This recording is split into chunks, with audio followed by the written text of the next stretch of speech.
Hey Stars fan Cole here. So, I'm actually excited for the Stars Mandalorian Grogu movie. Well, yes. I do believe that, the Stars Mandalorian Grogu movie could be a success, but I could also see where some fans may see its flaws too, especially with it being after Mandalorian Season 3. But I get the fan speculation about Star Wars Mandalorian Grogu movie maybe connecting to the Mandalorian Season 3 in some way, just based off how Mandalorian Season 3 ended. Mando Season 3 was not good, but I still believe that the Star Wars Mandalorian and Grogu movie still has potential to be a great success out of the box office with Jon Favreau being in charge of it. Let's just be real. Mandalorian Season 3 may not have been inside Jon Favreau's hands. Because when Mandalorian Season 2 was made, Jon Favreau was in control, not Dave Filoni. So when Mandalorian Season 3 came out, it actually looked like Jon Favreau was not in control of Star Wars direction. And if I'm hearing right from Lucasfilm, that Jon Favreau will have more control over the Star Wars Mandalorian Grogu movie, that gives me some hope it will be a success. And while yes, and while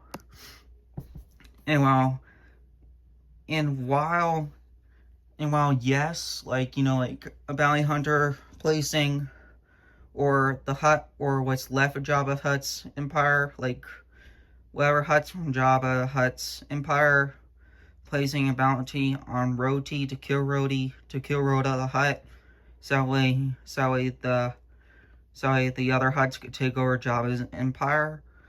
While yes, it may be similar to the Clone Wars show, there's a slight difference. When Rhoda the Hutt was first kidnapped by one of Robbie Hutt's, by one of Jabba Hutt's Hutt associates, when he put a bounty on Rhoda the Hutt, there was one difference. Rhoda the Hutt was small. He was like a baby back then. And Dooku only wanted him kidnapped. He didn't really want to kill him. Now yes, Dooku did try to kill him, but I don't think he wanted him dead, because I believe Rhoda the Hutt did have a purpose to Dooku.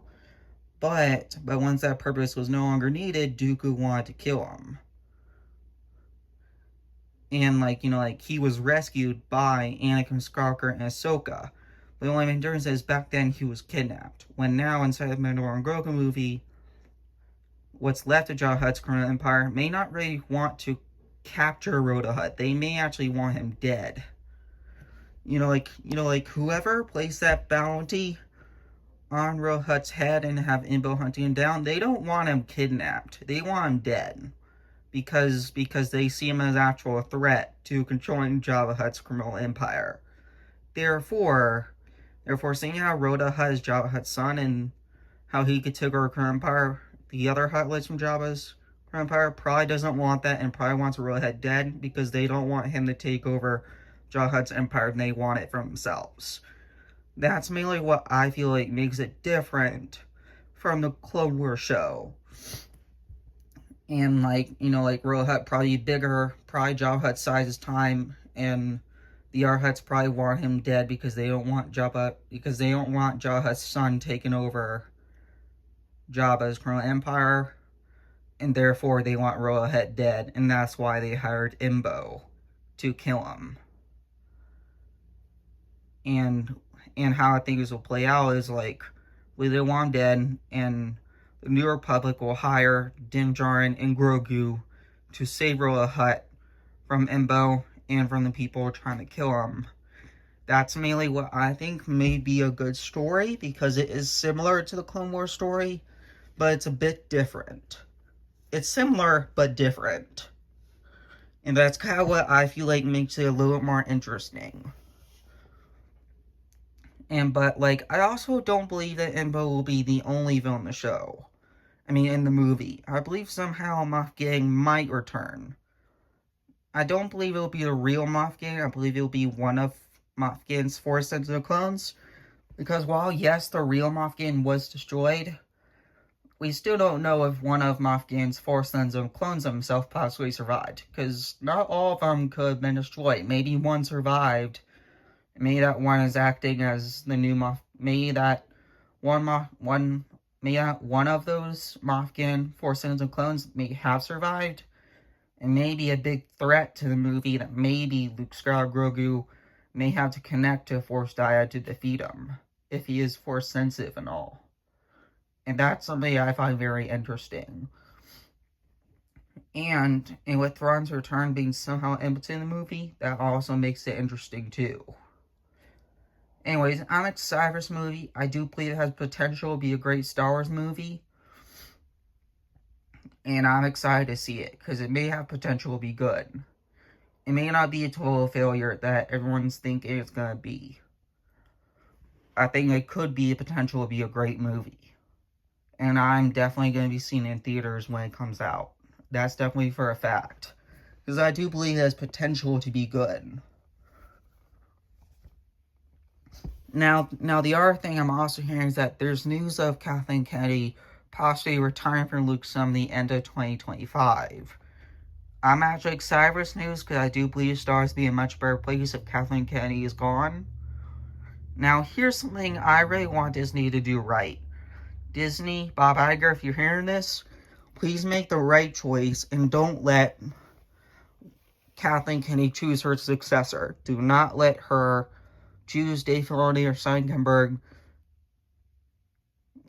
Make a choice to hire Jon Favreau or George Lucas to take over Kathleen Kennedy's spot. Because, at least Jon Favreau and George Lucas understand Star Wars. And if one of them were president of Lucasfilm, taking Kathleen Kennedy's place, it could be potential with new leadership that Star Wars could be a much better place. So please, Disney, please, Bob Iger, please do not let Kathleen Kennedy choose Dave Filoni or Simon Kinberg as her successor of President Lucasfilm. Make Jon Favreau or George Lucas the President Lucasfilm. I would prefer George Lucas, though, since he understands Star Wars better than most. And he understands Star Wars. He understands what the fans want and don't want. And, he created Star Wars. Therefore, I really feel like the man who created Star Wars should be taking over Kathleen Kennedy's place. So, please, Bob Iger, please put George Lucas in charge of Kathleen Kennedy's place to ensure Star Wars gets in a great place, not at the mess it's been since Kathleen Kennedy was at the helm of Lucasfilm. Because be sure, if Kathleen Kennedy chooses her successor, we're just going to be in the same situation. Because whoever Kathleen Kennedy hires to take over her spot when she retires could be worse, could be good, or could be worse. It could be worse than Kathleen herself. Therefore, I do not want Kathleen Kennedy choosing her successor, because it could be someone worse. Maybe worse than Kathleen Kennedy herself. So please, Lucasfilm, please make the right choice and hire George Lucas to take over Kathleen Kennedy's spot, but give him the creative control he needs to make Star Wars better again. Give George Lucas every single bit of control he can use to make Star Wars better, because we really just want good Star Wars. We don't want crappy Star Wars like we got The Acolyte, The Last Jedi, and The Rise of Skywalker under Kathleen Kennedy and her minions' influence. We want good Star Wars, and I believe the best president suited for a job to give us good Star Wars is George Lucas or Jon Favreau. Though personally, I prefer George Lucas. Alright, those are my Star Wars thoughts. Out. See you later, guys. Star Wars fan Cole here, out.